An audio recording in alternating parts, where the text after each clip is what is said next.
காலையில் டிஃபனை முடித்த கையோட குழந்தைங்கள ஸ்கூலில் விட்டுட்டு ஃபார்மு போயாச்சு. ஃபார்மில் ஒரு 10 போல் கொக்கோ ஃப்ரூட் நின்று நிறைய பேர் கொக்கோ ஃப்ரூட் காத்திருந்தாங்க. பிரச்சனையை 3 பேருக்கு மட்டும் அனுப்பியிருக்கோம். 2 கொக்கோ மரம் தான் அன்றைக்கி எல்லாருக்கும் கொடுக்குற அளவில் காய்கள் எல்லாம் முடிஞ்ச அளவு தர ட்ரை பண்ணுறோம்.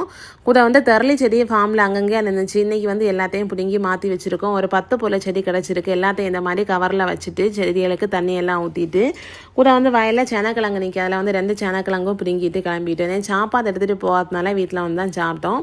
சாப்பாடை முடிச்சுட்டு கொக்கோ ஃப்ரூட் எல்லாம் பார்சல் பண்ணி கொரியர் பண்ணியாச்சு. பண்ணிட்டு வர வழியில் 2-3 செடிகள் வாங்க வேண்டியது இருந்து. ஸோ நர்சரியில் போய் செடிகள் வாங்கிட்டு வந்துட்டோம். இன்னைக்கு ஈவினிங் பார்த்தீங்கன்னா கல்யாணம் வீடு. கல்யாணம் யாருக்குன்னு கேட்டிங்கன்னா நம்ம ஊரில் கலக்கிட்டு இருக்கிற ஜோடி ஆர்டி கப்பிள்ஸ் திவ்யாவோட தங்கச்சி மேரேஜ் தான். அன்பா இன்வைட் பண்ணியிருந்தாங்க வாங்க சிஸ்டர்னு. ஸோ அங்கே தான் போயிருந்தோம். வாசலே டெடி பியரெல்லாம் விட்டு வெல்கம் பண்ண வச்சுருந்தாங்க. பிள்ளைங்களை அதெல்லாம் பார்த்து ரொம்ப ஹாப்பி ஆகிட்டாங்க.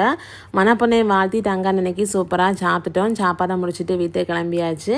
இன்னொரு வீடியோவில் பார்க்கலாம். Thanks for